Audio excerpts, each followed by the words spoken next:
We will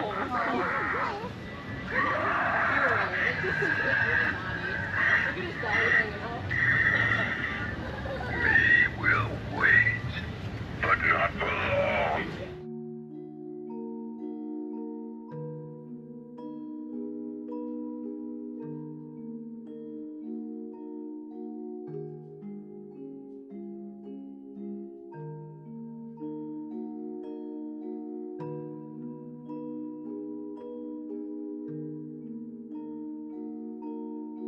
Not be very important to you coming here this way. No matter. You will have an eternity to mourn the mistakes. Hello everyone, my name is Eric. I'm a limited licensed master social worker and psychotherapist. I've been working with children, youth, and adults for 10 years.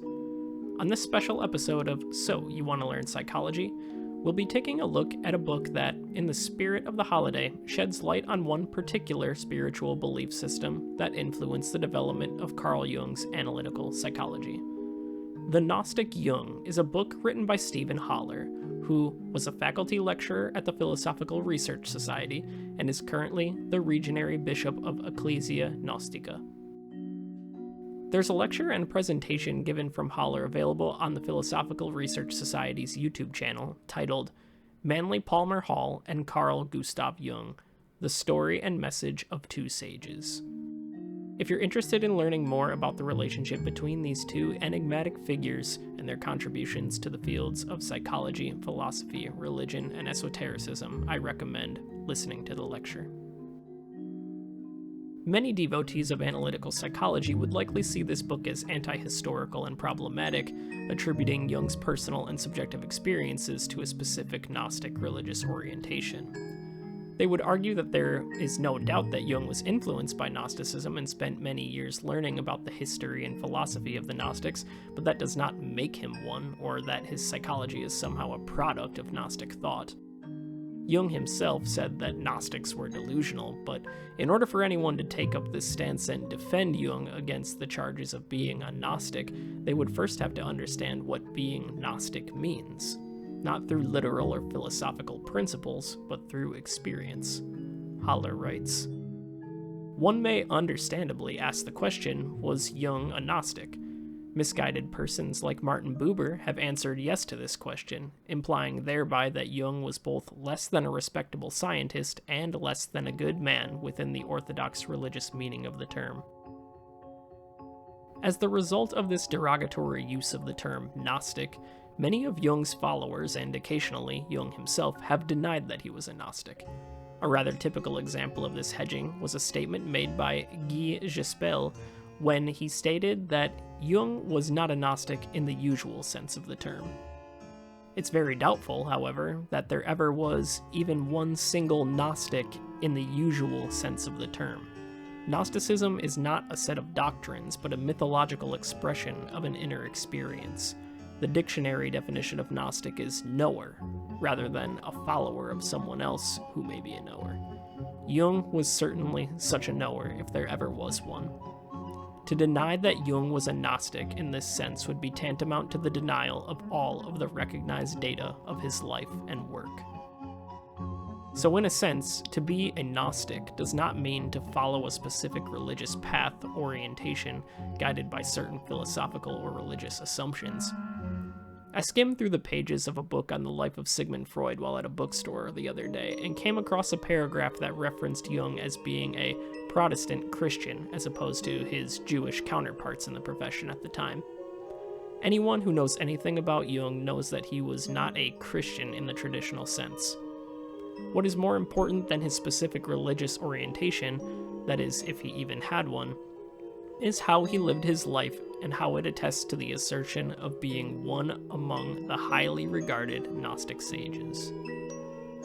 Indeed, the Gnostics knew something, and it was this: that human life does not fulfill its promise within the structures and establishments of society, for all of these are at best but shadowy projections of another more fundamental reality.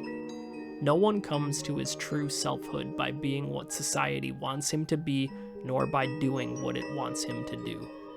Family, society, church, trade, and profession Political and patriotic allegiances, as well as moral and ethical rules and commandments, are, in reality, not in the least conducive to the true spiritual welfare of the human soul. On the contrary, they are more often than not the very shackles that keep us from our true spiritual destiny. Jung's concept of individuation is the psychological equivalent of this Gnostic revelation. The process of individuation requires a person to go his own way, follow his own heart and mind, and to some degree, not let the judgments of others hold him back from pursuing and ultimately, rightly fulfilling the destiny that he creates for himself. We all know intuitively that if we want to reach that idealized image that we have of ourselves in our mind, we're going to expect some level of criticism and disbelief from our friends, family, and society. Jung said that there will be no shortage of people who will not believe in us, who will mock us, and who will laugh at us while we separate ourselves from the collective path and pursue our own. What makes individuation so difficult for people is that some people confuse individuation with being pathologically introverted and narcissistic. To go one's own way to the extreme and to disregard everyone else's opinions, no matter how valid they may be, this obviously is not individuation, and Jung emphasized that a person who fully individuates is the person who can return to their community and share what they have learned on their journey, giving it an explicit social purpose. This is regarded as the third act of the hero's myth, usually referred to as the return. Whether Jung considered himself a Gnostic or not is not the main theme of this book, but seeking to understand the Gnostic assumptions that undermine the development of analytical psychology.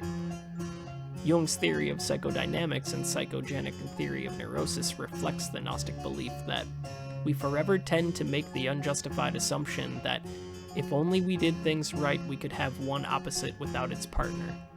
We tend to think that our inability to have only one opposite is the fault of our inadequate methods rather than the inevitable nature of reality.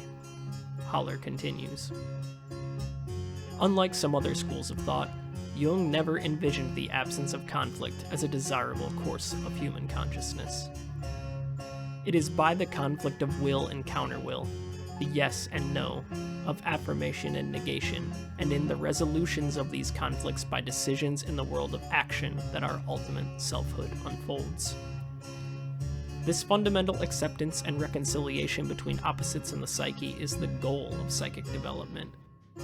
Jung believed that this happened by the process of individuation, and that the conscious or unconscious efforts to impede this psychological development resulted in mental illness, neurosis, psychosis, and loss of soul. So what direction did the wise old man leave for us? In the words of Stephen Hoeller, what, if anything, may we do to advance such a possibility? In his own unique way, Jung gave us the answer. To the constantly reiterated question, what can I do?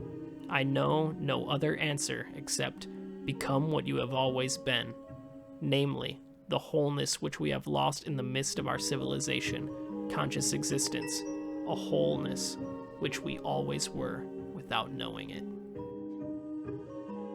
That concludes our episode of So, You Want to Learn Psychology? I hope you enjoyed. I hope you have a happy Halloween and embrace the season of the dead. From this point in the year, we look forward with hope and trust in the universe that our deaths, physical, psychological, spiritual, all mean something. That we can move forward into this new year knowing that along with the rebirth of the earth and the restoration of our seasons, we can expect the birth of new opportunities to restore our physical, psychological, and spiritual health. If you enjoyed this video, go ahead and leave a comment below, and as always, thank you for your support. Until next time.